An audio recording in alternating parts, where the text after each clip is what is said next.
कोपरगाव तालुक्यात महसूलचा उघड काळा बाजार, नागरिकांमध्ये तीव्र संताप. यामुळे कायदा सुव्यवस्था वेशीला.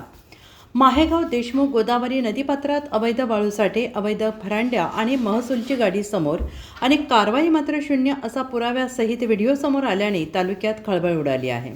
सविस्तर माहिती अशी की कोपरगाव तालुक्यामध्ये माहेगाव देशमुख वन विभागात गोदावरी नदीपात्रातून दररोज हजारो ब्रास फरांडीच्या साहाय्यानं वाळू वाहतूक होत असून ही वाळू वाहतूक चक्क महसूल पथकाच्या संगनमताने होते आहे.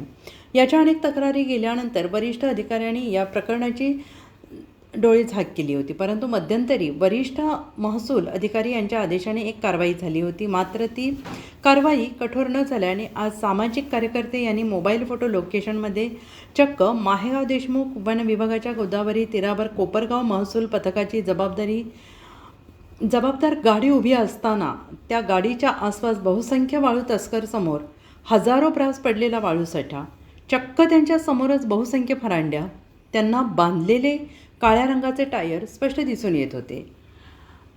आणि या व्हिडिओने सत्यता समोर आणली की कोपरगाव महसूल अधिकारी फक्त दिलेली ड्युटी ही पूर्ण करतात आणि मायगाव देशमुख हे तालुक्यातील वाळू तस्करांना पाठीशी घालतात.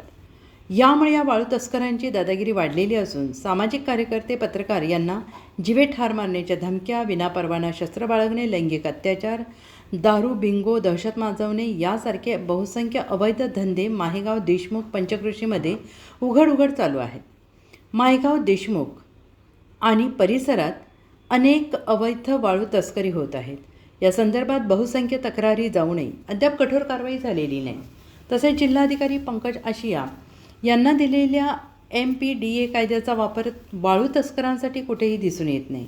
त्यामुळे तीव्र संताप नागरिकांमध्ये व्यक्त होतो आहे आणि शेतच जर कुंपण खाते की काय असा प्रश्न नागरिकांमध्ये निर्माण होत असून तसेच माहेगाव देशमुख आणि पंचक्रोशीतील अवैध वाळू साठ्यांवर तसेच तस्करी करणाऱ्यांवर ठोस कारवाई केव्हा होणार? अवैध वाळूसाठे, वैध फरांद्यां ताब्यात घेऊन अवैध वाळू तस्करांवरती कठोर कारवाई होईल का?